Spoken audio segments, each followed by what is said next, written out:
try and intervene in the foreign exchange markets to ensure that the impact doesn't hit their domestic economies. What is a Ponzi scheme?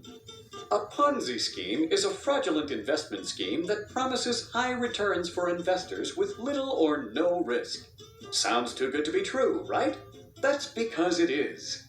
In a legitimate investment scheme, the money invested is used to build wealth, typically through low-risk ventures like stock or real estate portfolios.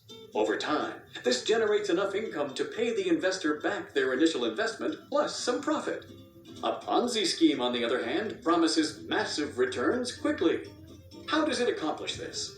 Instead of using the money invested to build wealth, a Ponzi scheme simply brings in more investors to pay off the previous investors. And because these new investors have also been promised large returns, the scheme must then find an even bigger group of investors to pay them off.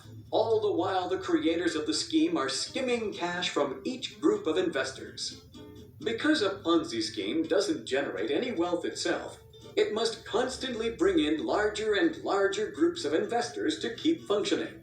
Eventually, no more new investors can be found, or large numbers of previous investors all cash out at the same time, and the scheme collapses in on itself.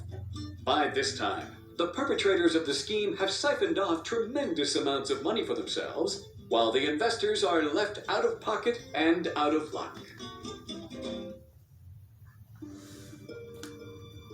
Without a fixed link to gold, the U.S. Treasury has been able to borrow and spend as much money as it wanted.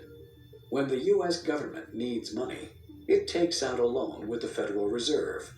The Federal Reserve prints the currency required for the loan, and in return receives an IOU from the U.S. Treasury.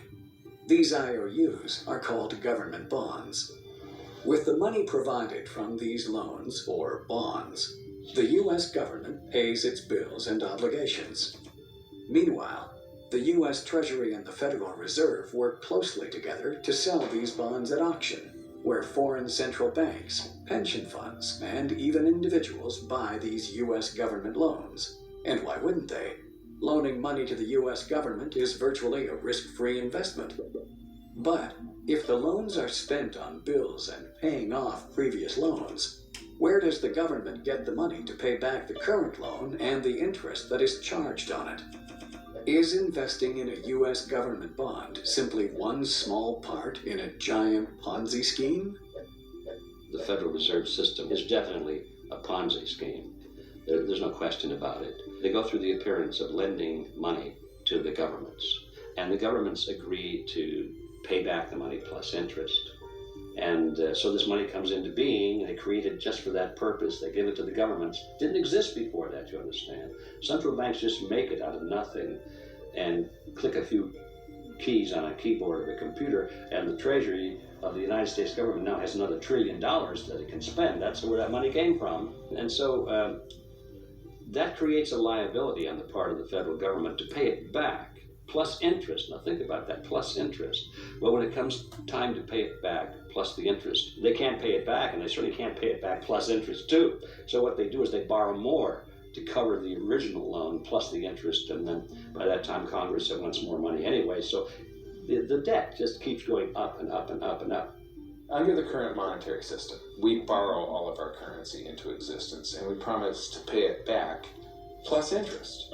If you borrow the very first dollar into existence, and that's the only dollar that exists on the planet, but you promise to pay it back plus another dollar's worth of interest, where do you get the second dollar? The answer is you have to borrow that. It's a Ponzi scheme because you can never pay it off. It always requires that we go deeper into debt.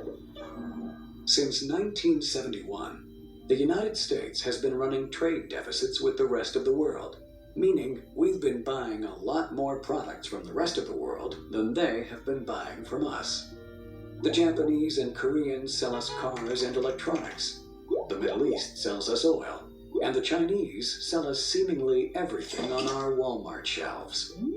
The U.S. pays for these products with U.S. dollars, and everyone is happy. But if countries were to convert these U.S. dollar profits back into their own currencies, their currencies would rise in value, making their economies less desirable to trade with.